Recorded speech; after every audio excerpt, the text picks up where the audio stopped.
call.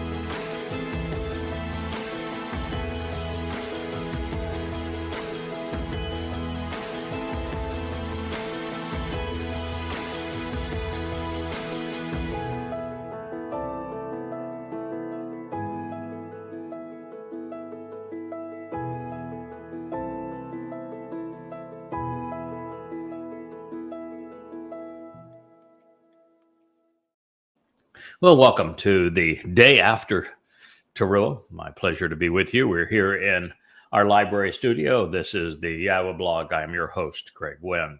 We're continuing our story on Qatsyr harvest because, well, even though this year's Teruah has come and gone, there will be 7 more before the final fulfillment of Teruah, and it is the most spectacular day on Yahweh's calendar, and so I want you properly prepared for it. I want everyone to know as much as they can possibly know. Just a quick introduction before we begin our show today. The last few days have really been extraordinary as it relates to what is happening around our world, and as it pertains to really the destruction of the world as we're watching it take place. We are literally in the eye of prophecy. This is exactly what the prophets Yoel, Yahsha'Yah, what Gabriel said through Daniel.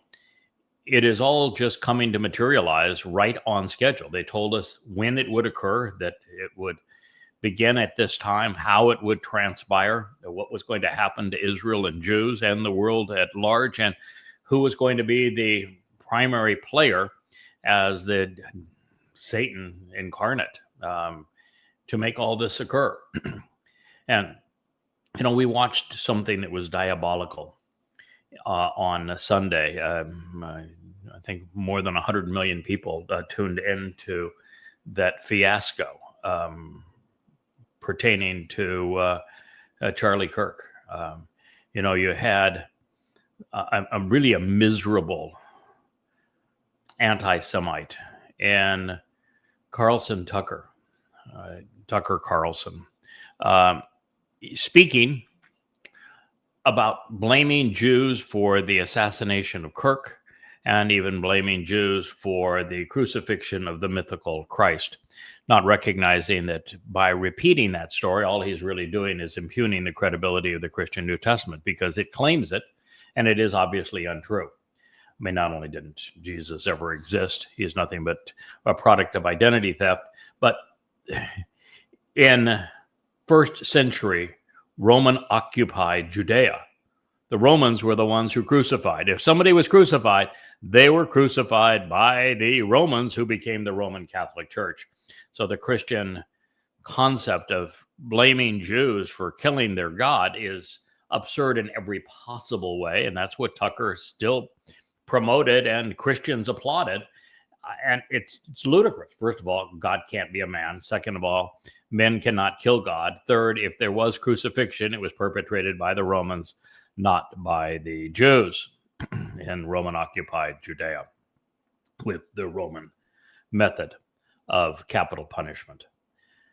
And of course, the reason the Christian New Testament goes to so much trouble to lie and to make it put itself at risk by lying is that without demeaning and dehumanizing Jews so that they could plunder and rob Jews of their inheritance and of all promises made to Jews, there is no basis for Christianity. There's no basis for the New Testament. There's no basis for any aspect of a Christian church if you don't turn the God of the Jews into the God who hates the Jews. And, well, the myth that the Jews killed the Christian God, I guess, was the trick that convinced many that Yahweh, whom they don't know, all of a sudden became a liar and turned on the people that he said that he had chosen. Such is the myth of Christianity. And that wasn't the worst speech. No, the worst speech was by the Donald Dumpster, who used the occasion to proclaim his greatness and confabulate all manner of lies that had nothing to do with Charlie Kirk. But one of the things it did point out is that Charlie Kirk was very little more than a pimp for MAGA and for Donald Trump. So, if you're a pimp for a man who is a sexual predator, who is a pedophile, who is a rapist, who is a confabulator, who says every week things that are just utterly absurd, then there's something wrong with you. You're not a good man when you're promoting the most evil man on the planet. So it was just if I were to use Yahweh's terminology, we would call it a shit show. And then Trump says that he was going to have a major announcement about autism. And everybody was able to anticipate what he was going to say. And he went off on this tirade about Tylenol and made an absolute and utter fool of himself. First of all, there's absolutely no correlation of any kind between Tylenol and autism. None. There have been very professional, double-blind clinical trials. The most recent taking place in Sweden, where 2.5 million people were part of this study. I mean, one of the largest studies ever. And what they found is that there is absolutely no correlation between Tylenol and autism. None. And what they did find, I'm sure that the moms of autistic children don't want to hear, but what they found is that the only correlation was the mental condition of the woman, whether the woman suffered from one form of mental illness or another, or anxiety, or these kinds of things, that it was the mothers who were passing on autism to their children.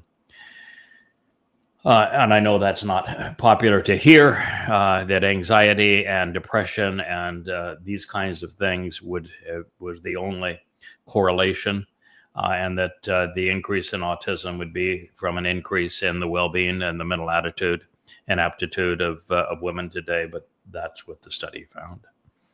But during that whole thing, Donald Trump was a complete and utter nincompoop. And then he wanted to go after vaccines.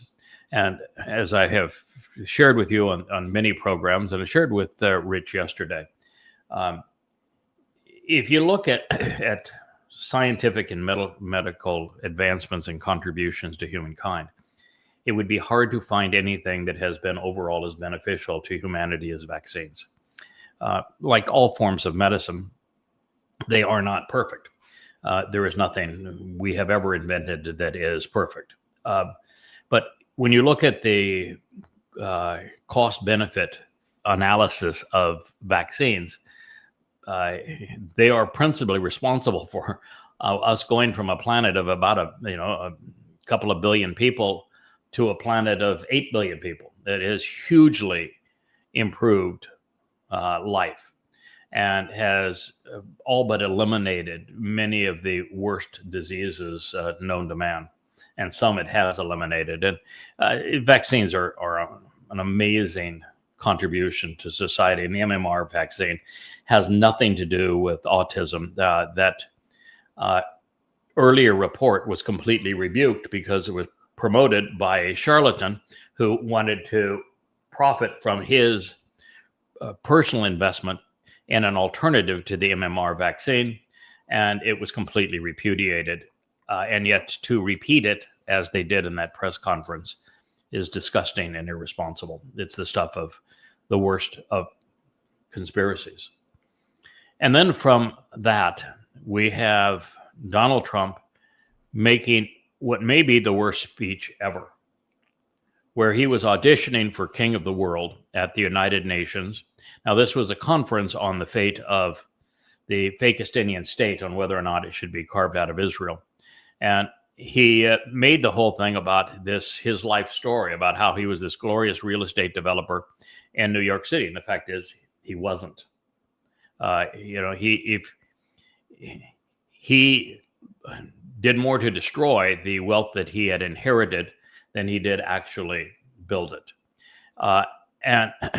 But he wants to tell the story of how he was this great real estate developer. He told the story of how his bid was not accepted to renovate the United Nations, and then how he is the best answer for the world on all that ails the world, and condemning nation after nation to hell is what he did. It was total confabulation. There was really no correlation between reality and what Donald Trump said, and it was frightening and embarrassing for the world and for the United States, even for that organization, which I despise, to have a speech of that, complete departure from reality, and just a journey down egotistical trail. But that wasn't the worst thing that happened. I mean, and in a week of just horrible things, that wasn't actually the worst. No, not by a long shot. The worst is the Truth Social post that Donald Trump put out today, or late yesterday, I can't tell you which one, after his meeting with Zelensky, where he talked about Zelensky being this great fighter and brave fighter. Now, Zelensky hadn't fought for anything. 1.8 million Ukrainians have died. Now, I have cited that because I studied the subject and read and listen to the experts in the field on this, who have stated that about 135 Russians have died, most in the first month from the Wagner Group, and that the death toll on Ukrainians is 1.8 million. There was a document, internal document from the Ukrainians that actually admitted this, released yesterday. And even in the light of that, Donald Trump said in Truth Social that the Ukraine is winning the war, and that Russia is floundering and getting nowhere, and that with the more American weapons, that the Ukraine will not only recapture the territory the Russians have brought under their control, but will push the Russians out of Ukraine, and they will actually pursue the Russians into Russia itself. And you just think, so that President of the United States just said, we're declaring war on Russia. We're going to invade Russia. We're going to provide the weapons to kill Russians. And all based on utter lies. And the fact of the matter is, it's the United States, going back all the way to the Bush administration, that started this war in the Ukraine. It has been a systematic plot, an immoral and disgusting plot. And I have shown the documentation of this, so have many others. Over the years, I began to talk about how stupid this war was and how this war was inevitable way back in my Shattering Myths days, when we were doing the syndicated radio program. It was a very long time ago. I've been pursuing this longer probably than anybody in terms of demonstrating what was going to happen and saying that if this is not careful here, this is going to lead to world war. And that's what Donald Trump announced yesterday. Now, by the way, I don't give a hoot. The reason I don't care is that we as covenant are kept out of it. And we know that this is going to happen. And the very fact that it confirms what the prophets have discussed, and it puts the world in you have your backs up against the wall. You can't trust any politician. You can't trust any religion or religious leader. You can't trust your military. And if you want to survive this, there's only one way out of this planet alive, and that happens to be Yahweh.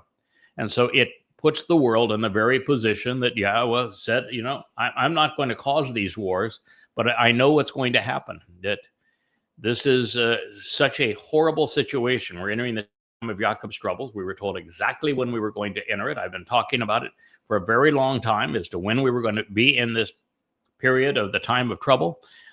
And everything has materialized exactly as we have discussed because of the fact that we knew what the prophets had to say. So when we see it materialize around us, we're not going to shed a tear.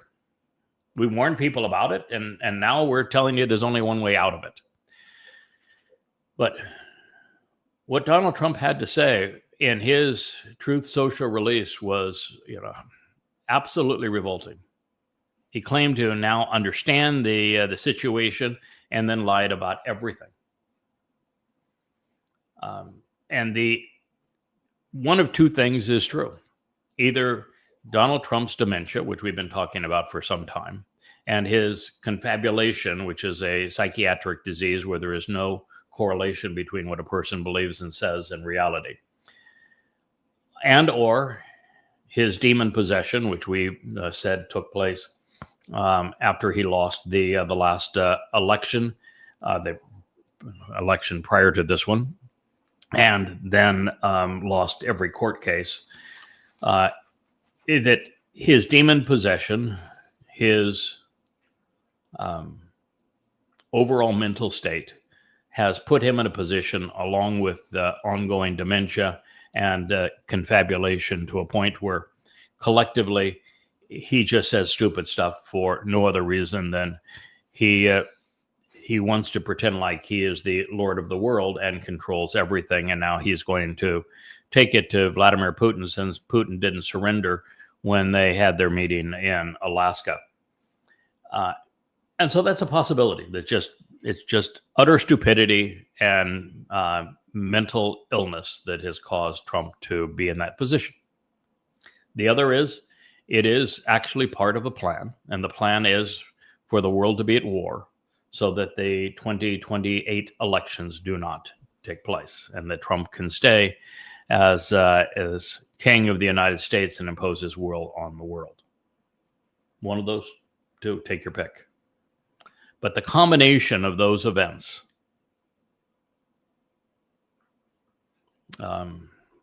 rest in peace, world, because you're dead. If I were Vladimir Putin, and I'm a fairly reasonable guy, Putin is a fairly reasonable guy, I would respond to Donald Trump's threat with an open letter that I would write to the leading newspapers of Europe and to the United States, and then I would read it as a video post that can be put on the news feeds around the world. And I would systematically go through, as I have in the past, and explain how the war in the Ukraine came to be, and how it's a very evil, immoral American plot to slice Russia up so that the United States can control it and control its resources. Systematically show how that occurred. And then demonstrate that Russia's response was to protect the ethnic Russian regions in the east that were being terrorized by the regime change government that the United States put in place, and that the Russians really had no choice. Plus, it was the Cuban Missile Crisis played by idiots this time. And to show that Russia really had no choice, that Russia had to protect the sovereignty of its nation and do what it did. And that it has been very patient in just taking over the ethnic Russian areas, and has done everything it can to make itself open to negotiating a settlement, and had 2 years ago negotiated and agreed to it. And it was the United States and the UK that told Ukraine not to accept it. And that now there's only one choice, which is not only to win that war on the battleground, which means eventually replacing the Zelensky regime by going into Kiev, but also the Russians are almost certain now to take Odessa and to put a buffer between them and Ukraine in the north, and to solidify and enlarge their gains in the east. They don't want anything to do with the Western Ukraine, but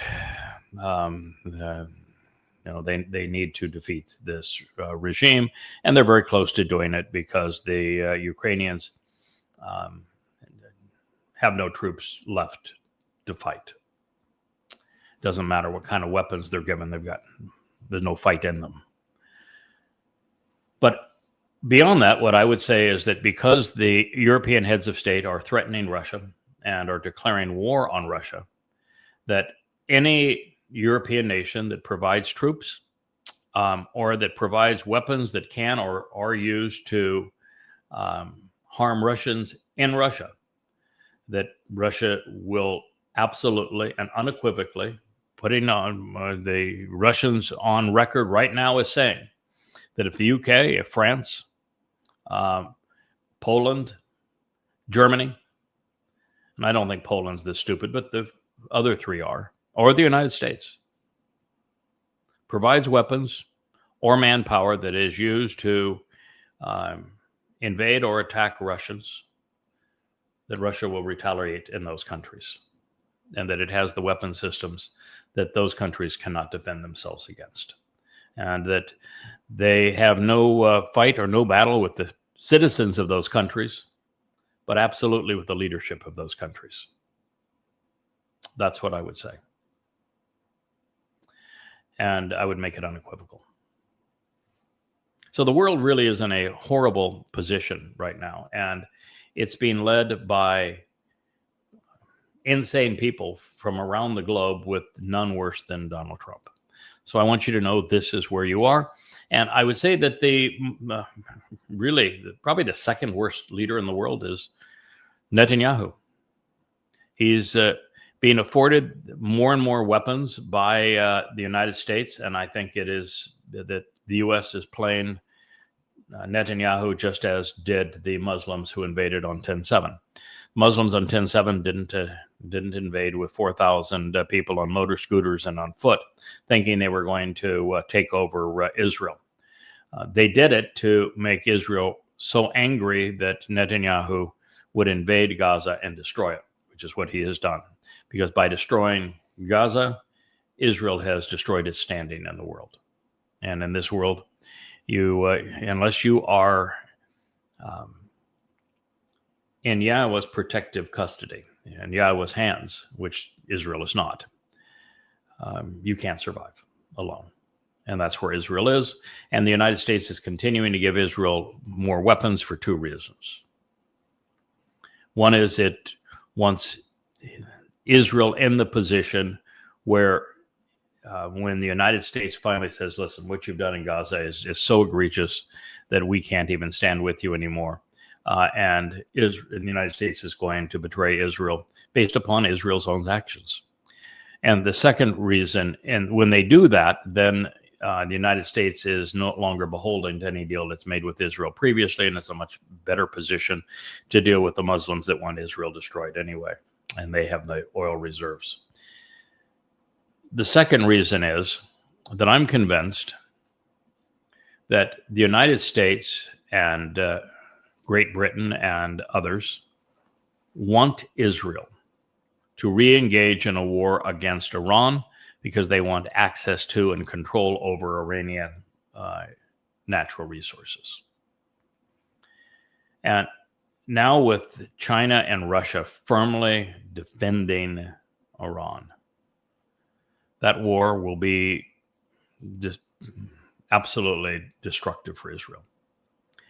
Israel couldn't win the war anyway. And I think that Netanyahu is going to be in a position where after he has completely destroyed Gaza City, and it's obvious that he lost the war, both the war of public opinion and also the war of eliminating Hamas, because Hamas will still be in Gaza, that he, to stay in power, is going to need another war. And I think he's going to go back after Iran, because I think that's where the United States is weaponizing him to do. And it'll be a disaster. So I think we're going to have a war there. I think we could very easily have a war in Venezuela, where the Russians and the Chinese are both backing Venezuela, and in Iran, where the Russians and Chinese are backing Iran. And I could see that the Islamic nations are going to rally together after what Israel has done, justifying their attack in unison against Israel. And should they do so, not only would Russia and China be on the side of all of the Islamic nations, but so would the United States. So I think that's what we're looking at now, and I think it is a devastating position for Israel to be in. But that's exactly what the prophets foretold, is it not? All right, so God's alternative for this is to incline your ear and to walk to me. Listen to God and walk to him. There's only one path that is delineated to walk to God. It is through the Mow'ed Miqra'ey, and it begins with the doorway to life that is Passover that Dowd David fulfilled in his second of 3 lives, across the threshold that removes our guilt, where Dowd took our guilt and deposited in Sheol during Matzah, so we could look perfect before God, and then becoming part of the covenant family, enriched and empowered on Bikurim. And that path continues with the next harvest of saved souls, which, of course, Christians have no idea hasn't been fulfilled, because they think that Shabuah was fulfilled as Pentecost, and that was the dumbest presentation, I think, ever. I mean, the Quran has some dumb stuff, so does Mormonism and Scientology, but the Christian presentation by Luke through Peter of Pentecost, on a 1 to 10 scale of dumb, is probably 100. So they think it's going to be on Teruah, not recognizing that Teruah is only for Yehudim and Israelites, and doesn't include any Goyim, and there will be no Christians on either harvest either. And yet, they're all saying, oh yeah, the next couple of days, man, we're all going to go on the rapture. Paul lied. Get over it. Not going to happen. Anyway, Teruah is the next harvest. That's the harvest we just celebrated.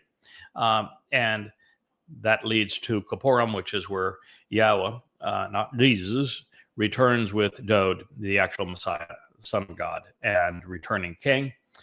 God is absolutely clear that he is returning with Dowd, and to suggest otherwise is to call God a liar. And then we move to Sukkah, where we get to camp out, and the conditions return to Eden for 1,000 years here on earth. So choose to actually listen so that your soul may continue to exist, because that is the only method for that to happen.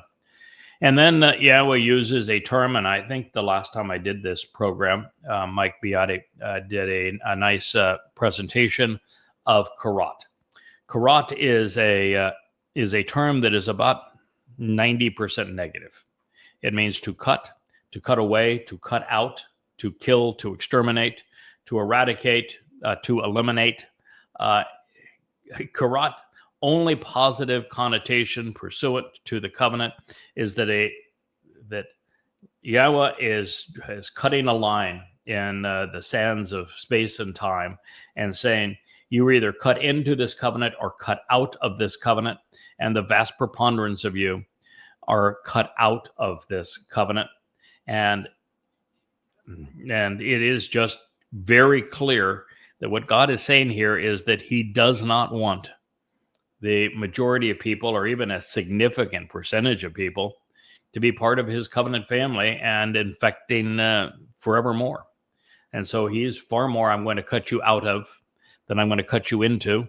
But for those who walk to him along the path he has provided through the Mow'ed Miqra'ey, and acknowledge Dowd's fulfillment of the verse 3, and Dowd's return on the 6th of them to live with and camp out with our King and our Father on the 7th of them, and who capitalize on the 2 harvests that are on the 4th and 5th of them, that those individuals will be cut into the everlasting and one and only covenant, this family relationship that God has presented in his Torah with and through Abraham, that he's fulfilling with Dowd.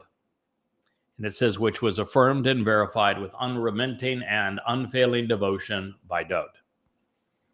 And by saying that the covenant was fulfilled, was enabled, was verified by the love and compassion of Dowd, that means that Dowd fulfilled the 3 Mow'ed Miqra'ey that provide the benefits of the covenant. And that's the very path that God says, you should walk to me if you want to participate in this.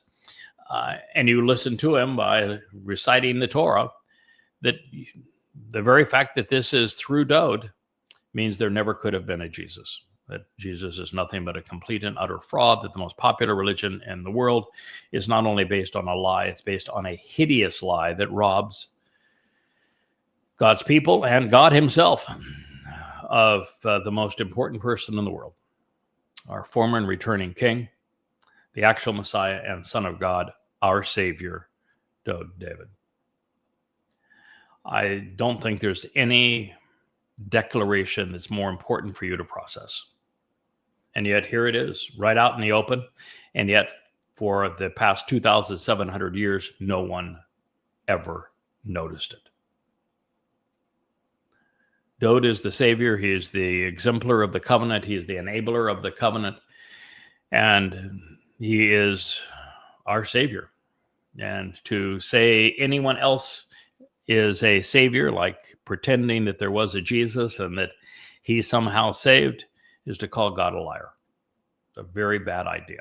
God hates with a passion Christianity in its New Testaments. Why? 666 years before Paul wrote his first letter where he perpetrated the lie, the counterfeit, the identity theft of Dowd as the mythical Jesus Christ. 666 years prior to that, he told the world that Paul, was the plague of death. So your decision regarding the words that you're listening to will determine the fate of your soul. If you want to continue to live, God has told you how. Recognize what he has achieved through Dowd. Listen to him and capitalize on what Dowd and Yahweh accomplished together by fulfilling Pesach, Matzah, and Bikurim. That will determine whether or not your soul continues to exist or not. So if we were to condense Yahweh's Torah and covenant into a single thought, you've just heard it. And if you have a religious proposal that conflicts with this based upon a mythical Jesus Christ and a New Testament, well, the very best that you can hope for is that your soul dissipates into nothingness at the end of your life because you were deceived. But if you promote it, if you criticize what God is saying here, you attack me for bringing this to your attention. If you are an advocate for the lie of Jesus Christ, then your soul is absolutely, unequivocally headed to Sheol, hell. So these are the stakes. When you pretend that the God of the Torah, prophets, and Psalms, the God of Yisrael, not only authorized the mythos of a Jesus Christ who never existed, but that God became a man, that God was capable of being a man, and that God was capable of being killed. You have gone to the point where all I can say of you is you're headed to hell if you promote that lie. And you've squandered your soul if you believe it.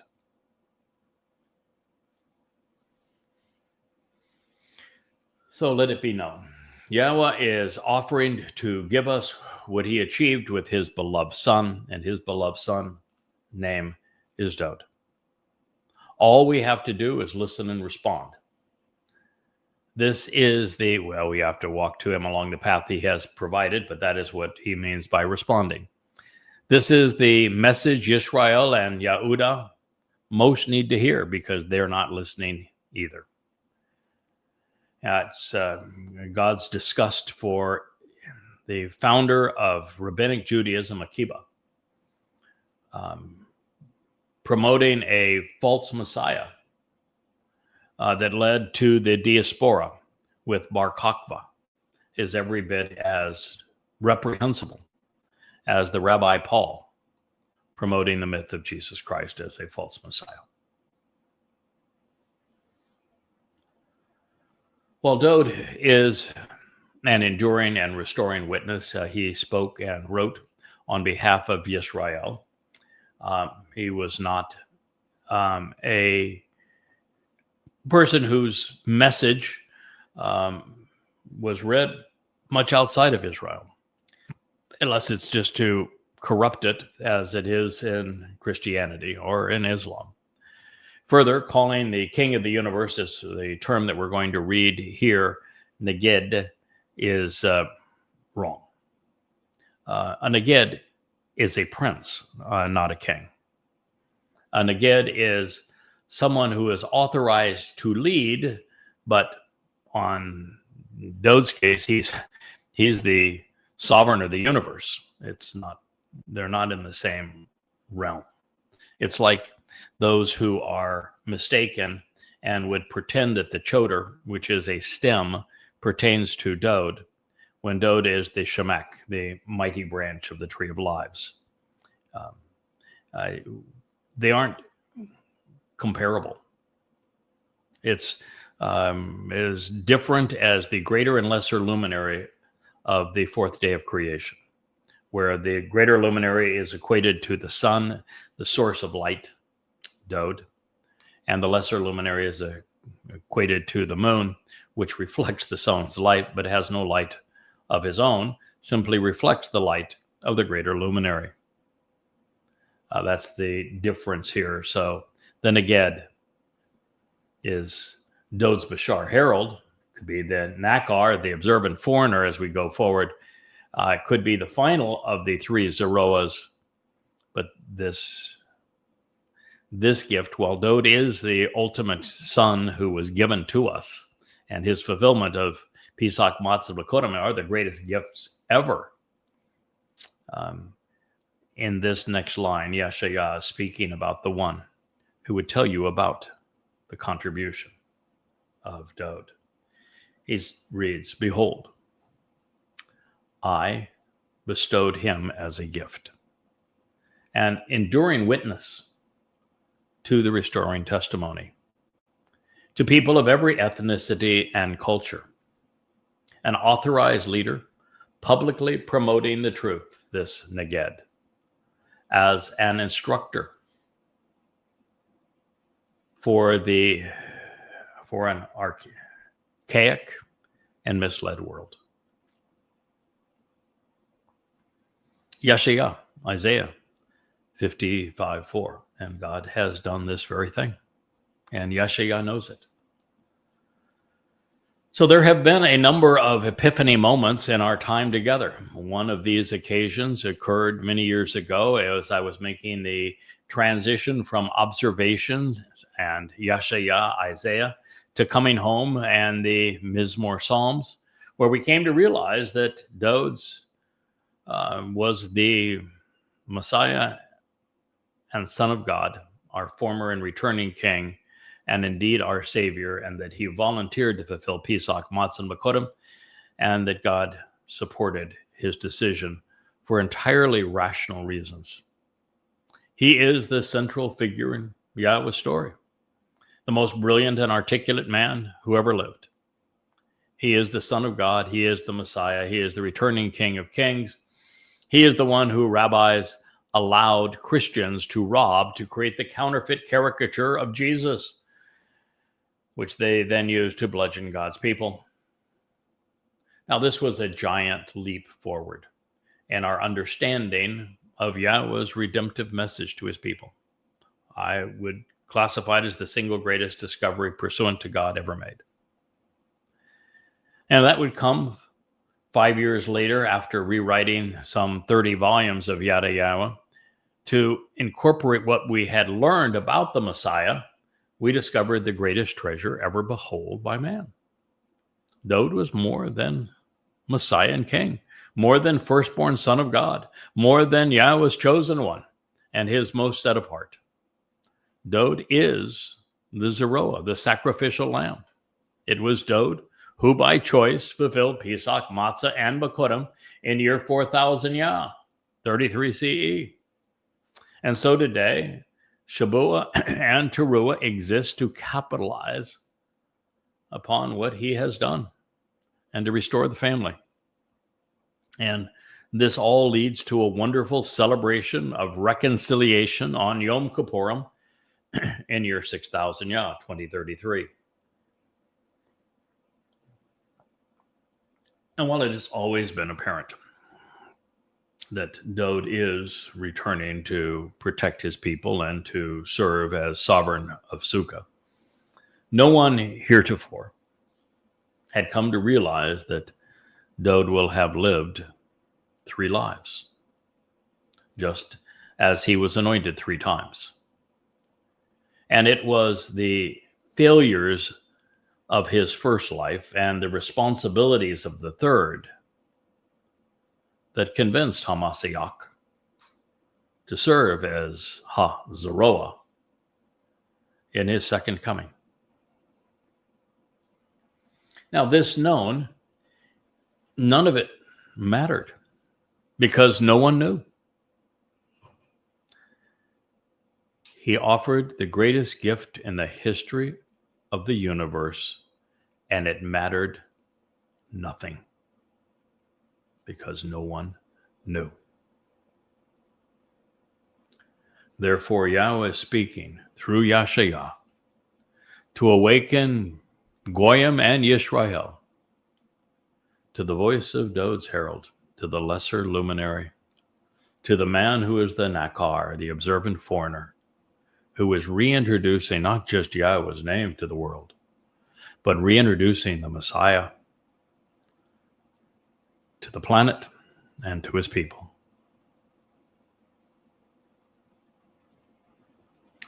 I don't know if I can overemphasize how important that is, how essential it is for you to know that, for you to recognize how important that is relative to our mission together, how unique this position is in the whole of time.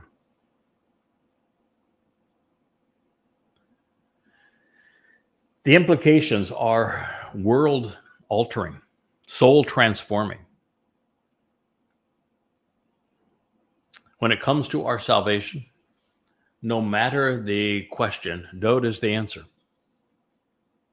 He not only fulfilled the first three Miqra'ey, these invitations to be called out of this world and to meet with God, he also provided the only eyewitness accounts of what he ultimately endured to facilitate our redemption.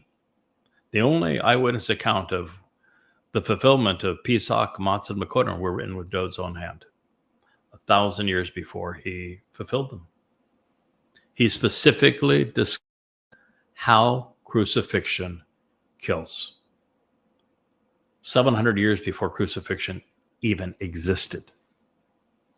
He talked about his journey into Sheol, hell, with our guilt, so that we would appear perfect in God's eyes. He spoke of how the set-apart spirit protected him in Sheol, his soul, and how his soul was reunited with his father on Bokurim, because he was the Bokor, firstborn son of Yahweh. He not only did those things, but through Daniel as Gabriel, God's most capable and courageous man, the second most frequent term used to describe Dowd, most frequent being Shemach branch. That Dowd, in that visit in 555 BCE, revealed the exact date, some 600 years in advance, that he would arrive and complete the fulfillment of Chag Matzah, providing the exact day that Chag Matzah was completed by him in 33 CE, which is year 4000 Yah. The exact day, almost 600 years in advance. And the world yawns.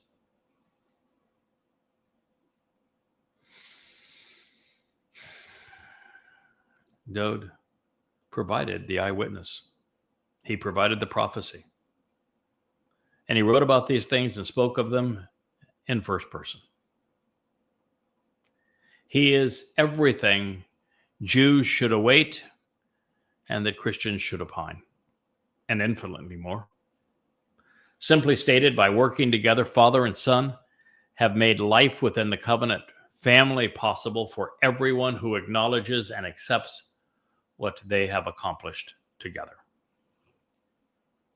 But make no mistake, Dowd was the firstborn son of Yahweh. He was anointed by Yahweh as the Mashiach. He was chosen by Yahweh. He was the most set apart. And he, in his second of three lives, offered his corporeal body in that life to fulfill the role of the Passover lamb. And then he subjected his nephesh soul to our guilt so that he could carry it into Sheol to deposit it there, never to be seen again, enabling Bokurim, firstborn children. But Dowd is not and was not God. This myth of God being a man is pagan and it is despicable. It's demeaning to God. This very notion that Jesus was a God is hideous. And even worse, to quote Chabauk, God, you cannot die. This notion that men killed God, preposterous. The idea that a bodily resurrection, which is Dionysian, is conquering death is just utterly stupid. The only thing that is a benefit when we die is that our physical bodies are no longer needed or useful, and they're no longer a liability. Our souls are now enveloped in spiritual energy like light. And as such, we can navigate through the fourth, fifth, sixth, and into the seventh dimension. We become immortal. We become empowered. We become enriched. It is the equation of E equals MC squared. And that just gets you into the fullness of the fourth dimension. It's even beyond that in the fifth and the sixth and into the seventh. Bodily resurrection is utterly reprehensible. The very thing you want to do is get rid of these because you aren't going anywhere. The universe is a waste for you so long as you have one of these. You are precluded from entering Shamayim in the seventh dimension while you have one of these. Just every aspect of the lie of Christianity. And to perpetrate this lie, what Paul did is he misquoted Yahweh on every occasion. Every citation that Paul used to promote the myth of his mythical Jesus Christ, this product of identity theft, took something God said out of a context that said exactly the opposite of what Paul was claiming. And then Paul did what Satan did in the garden. He changed a word or two in that statement to give the antithesis meaning to what God had actually conveyed. And it's that way with every single citation. Except, by the way, he never, ever cites gospel Jesus. You know why he can't cite gospel Jesus? Because gospel Jesus didn't exist. There were no gospels. Gospel is Paul's term. And the first of them was written 10 years after Paul died. At Paul's instructions, by the way. It is just such a reprehensible lie and calls God a liar on every possible occasion, and it demeans God and it twists his testimony. It's worse than what Satan did in the garden. But of course, this means Jews are not condemned by God for failing to recognize Jesus Christ as a Messiah or as the Son of God, and they certainly didn't kill him because he's a fable. Their mistake was failing to acknowledge that Yahweh had provided the Messiah and the Son of God as the Passover lamb. That was their mistake. And it means that Jews should not be looking for the arrival of an unknown Messiah to rescue them, but instead eagerly anticipating Dowd's return on Kippurim as the relationship is reconciled and he returns with Yahweh. Now, while these conclusions are obvious and rationally undeniable, like billions before me, I had also been deceived into believing that the prophecies were actually written to draw our attention to the life and lyrics of a man who wrote nothing, Jesus. And I feel totally embarrassed that there was a period of my life where I went along with Paul's lies and thought, oh yeah, I must be speaking to Jesus. And you realize, oh my God, how could I have been that stupid? And then I said, okay, I'll change his name. In fact, now I see so many people doing this. I was maybe the first to do it. I did it, now 20 years ago. That I said, okay, if I could just change the name Jesus, because there was obviously no J until the 17th century, and no one could be called a Christ because, well, it's based on the verb churo, which means to drug. And if it's a title, it has to be Messiah or Messiah. And that Jesus was a fictitious name that is very similar to Zeus. And so why don't we just come up with a different name? We'll call him, how about Yosha? And so I coined that name as, well, maybe that'll help. But it doesn't help. It's just renaming a fictitious character that's a product of identity theft under another made-up name. And I did so at the time because I couldn't fathom, even though deep down I knew, having read the Torah, that Dowd David had to be the one who fulfilled Pesach, Matzah, and Makodim. I couldn't imagine Dowd volunteering to do it. I couldn't imagine God allowing it to happen. So I just said, no, I'm going to come up with this Yosha, and somehow that God used his soul as an avatar to do these things. And of course, it didn't make any sense. God's not going to use his self as an avatar and allow Rome to beat him to death. And God can't go from the place of separation from himself. And he most certainly can't fulfill firstborn children if it's himself that is projected. It was nonsense. But what were you to do? And society is so conditioned with the absurdity of this lie of Jesus and the New Testament. And so many people believe it. And it's so pervasive in our society to recognize that person never existed. And then to realize that, wait a minute, Dowd explained why he figured this out, how he figured this out, why he volunteered to do it. And his reasons were rational. And it's easy to see why God allowed him to do it, because it was good for everyone, including for Dowd, to do this. And I've shared so many times previously with you exactly how Dowd figured out that he should volunteer for this and why he knew it was in his interest and his people's interest and in God's interest, and therefore why God agreed with him and said, we're on the same ground here. It's right for you to do this.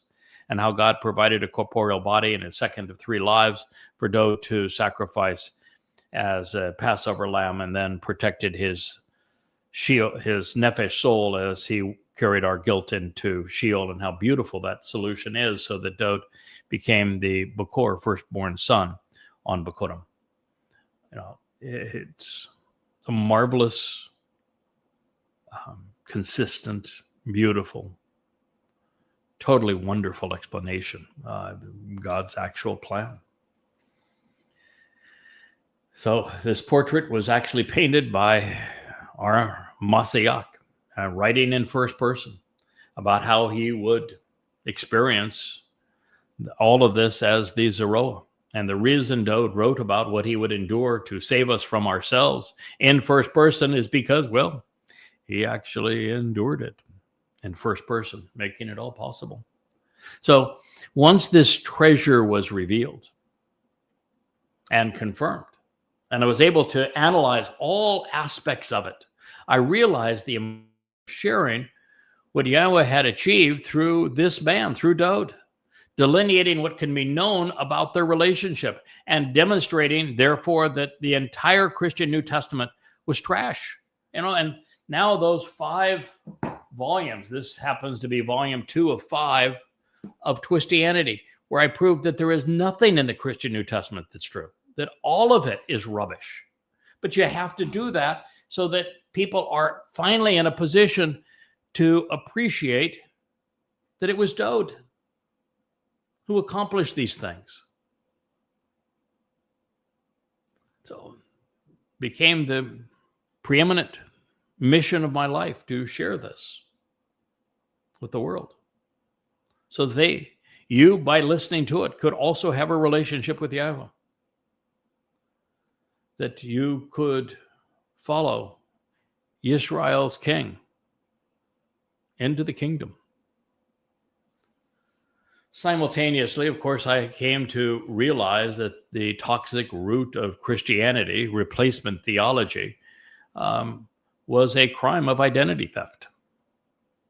Every prophecy and promise that Yahweh made to his son and his people they were all misappropriated, literally stolen from Dowd and Yisrael to legitimize the bogus claims of a contradictory faith.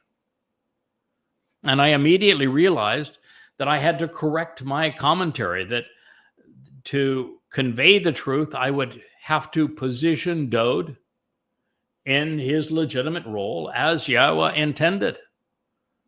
So therefore, after completing the second volume of Coming Home, I rewrote the 5 volumes of Observations and the 4 volumes of Questioning Paul, now Twistianity, and that led to rewriting the 8 volumes of Yahsha'Yah, now 9.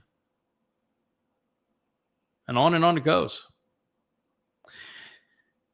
I was reading something earlier this morning about something that Carl Sagan had written in his program Cosmos and spoken long ago. And this is something that I share in common with my good friend JB, James Bowen. What Carl Sagan wrote about was that there's a huge difference between science when it is done correctly and religion and politics.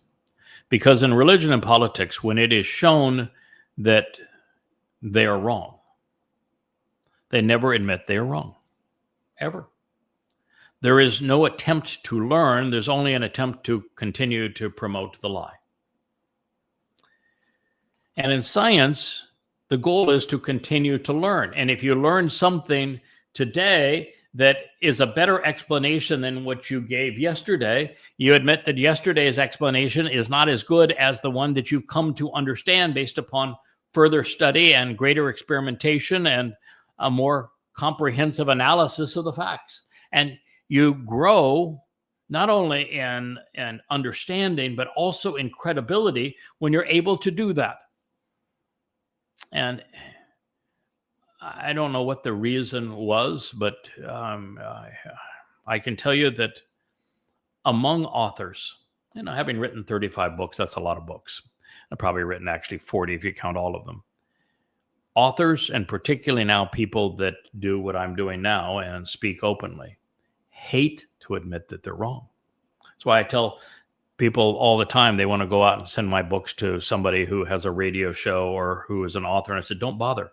You are not going to change their mind. They are not going to admit they're wrong because, well, quite frankly, by admitting you're wrong, you have to rewrite everything that you have done to correct it for what is true. And they don't want to do that. But I did, and I have. And it's one of the most, I think, verifying and authenticating aspects of this mission. A willingness to learn, to make the connections, to understand, to grow, and to correct the record when we learn more than we knew previously. And so I've always been eager to correct the record and to continue to learn. And I think it adds tremendous credibility to what Yahweh is saying through me. And that it is so different than the data dump concept of, well, you start off with all knowledge. That'd make life meaningless. None of us would have any value if that's what God did. And there'd be no purpose for us living throughout eternity.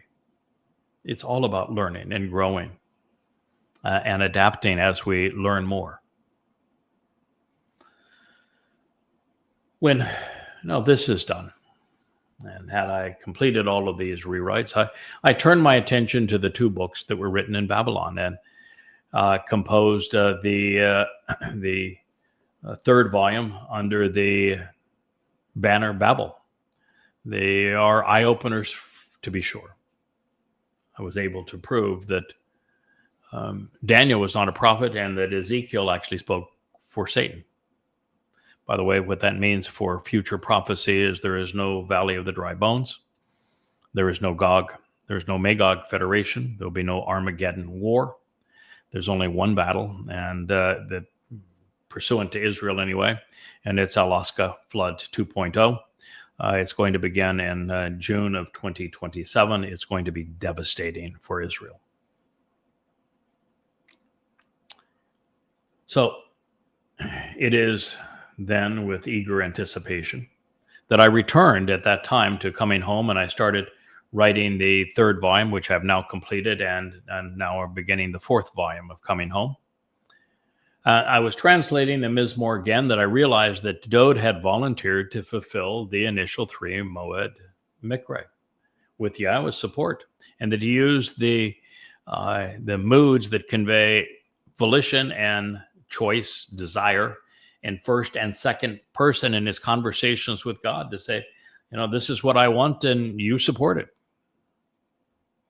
And then he explained the reasons.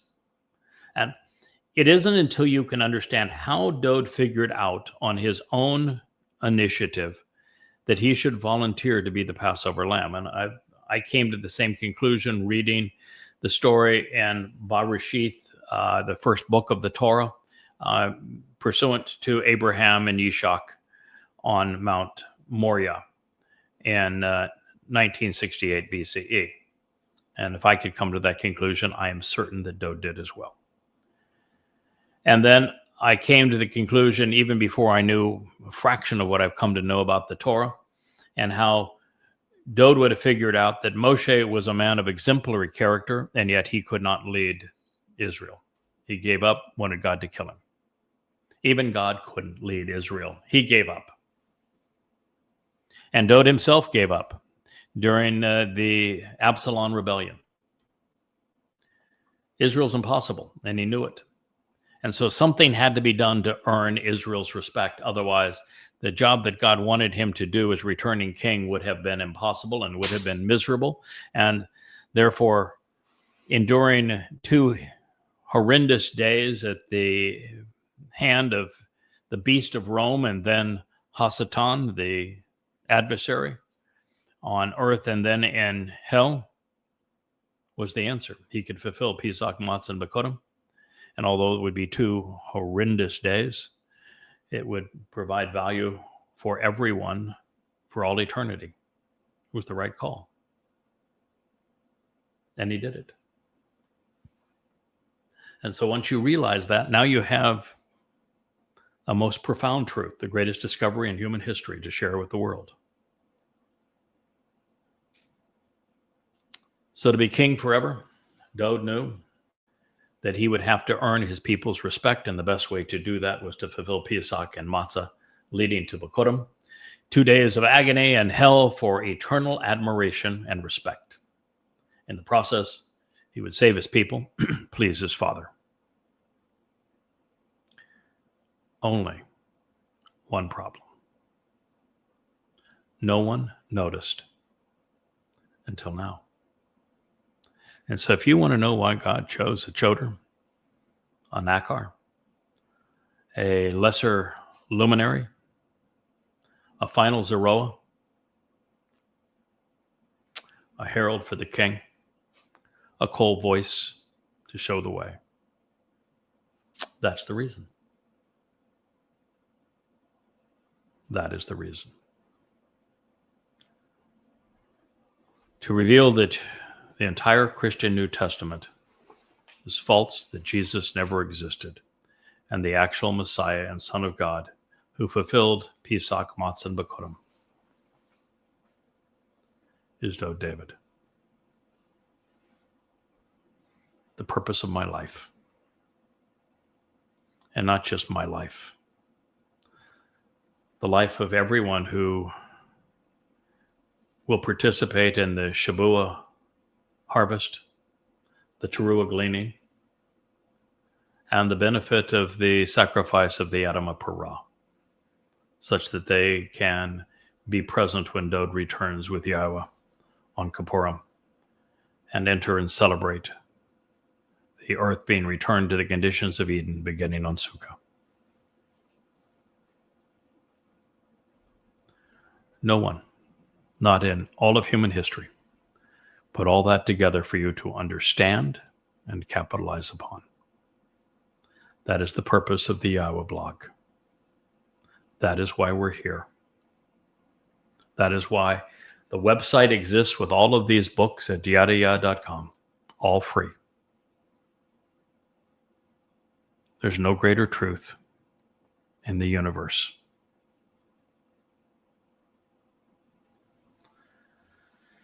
So today, we should all treasure the realization that Dowd is this gift, our reward,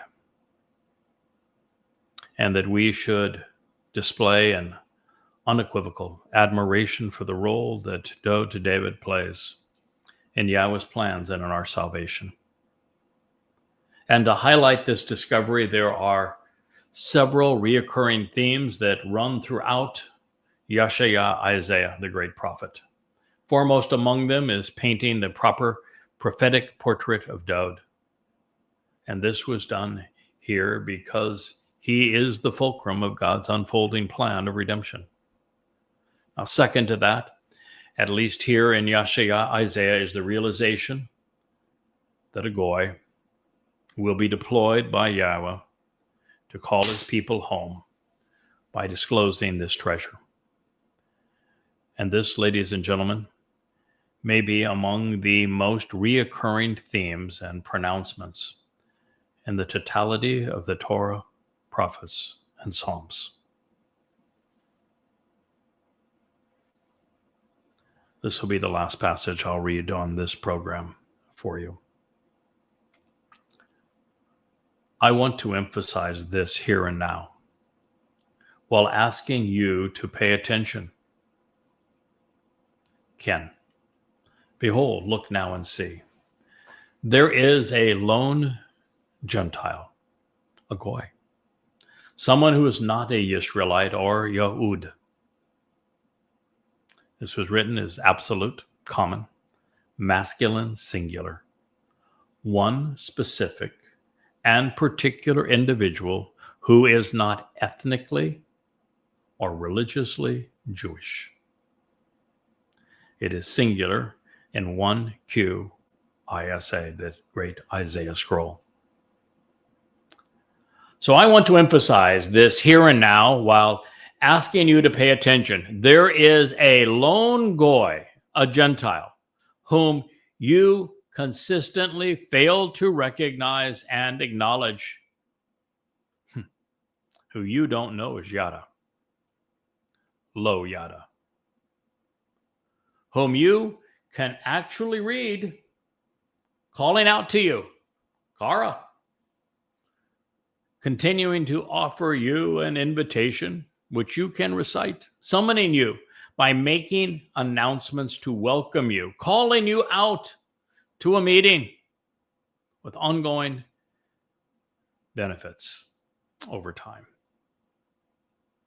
In addition, furthermore, this lone goy, who is neither acknowledged nor respected by you, and who possesses information you fail to comprehend because you don't know Yada,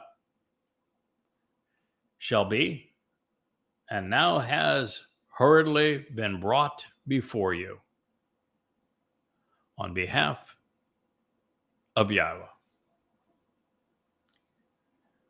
to approach the set-apart one of Yisrael. For indeed, he is reaffirming your status, lifting you up by shaking the tree and knocking off the fruit so that you can be gleaned, preparing you for the final harvest. Yahsha'Yah, Yahweh saves, Isaiah 55:5. My friends, I can, and maybe I will, speak an hour on this particular statement because it is so rich in insights. But I will begin to unpack it now, and we will return to it assuredly in our next program, because prophecy just doesn't get any more relevant than this.